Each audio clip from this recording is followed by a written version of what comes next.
বাংলাদেশের অন্তর্বর্তী সরকারের অনুরোধে সাবেক প্রধানমন্ত্রী শেখ হাসিনাকে প্রত্যর্পণের বিষয়ে ভারত এখনও সিদ্ধান্ত নেয়নি।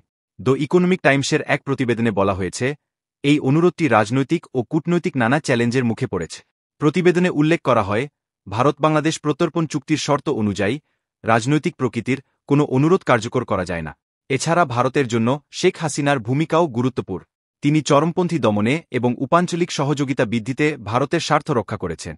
ভারতীয় সূত্রমতে, বর্তমান মোহাম্মদ ইউনূস সরকারের চাপ থাকা সত্ত্বেও ভারত তড়িঘড়ি করে কোনো সিদ্ধান্ত নেবে না। ভারত এ ধরনের প্রত্যর্পণ অনুরোধ পরীক্ষা-নিরীক্ষা করবে এবং এতে বেশ কিছু মাস লেগে যেতে পারে বলে ধারণা করা হচ্ছে।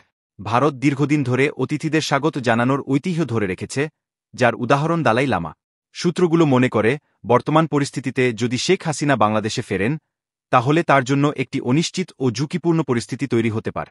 ভারতের ঐতিহ্যগত অতিথি সংবর্ধনার উদাহরণ দিয়ে প্রতিবেদনটি উল্লেখ করে, দালাই লামার মতো বিষয়গুলো এ সিদ্ধান্তে প্রভাব ফেলতে পারে। বর্তমান রাজনৈতিক প্রেক্ষাপটে ইস্যুটি অত্যন্ত জটিল ও সময়সাপেক্ষ বলে মনে করছেন বিশ্লেষকরা।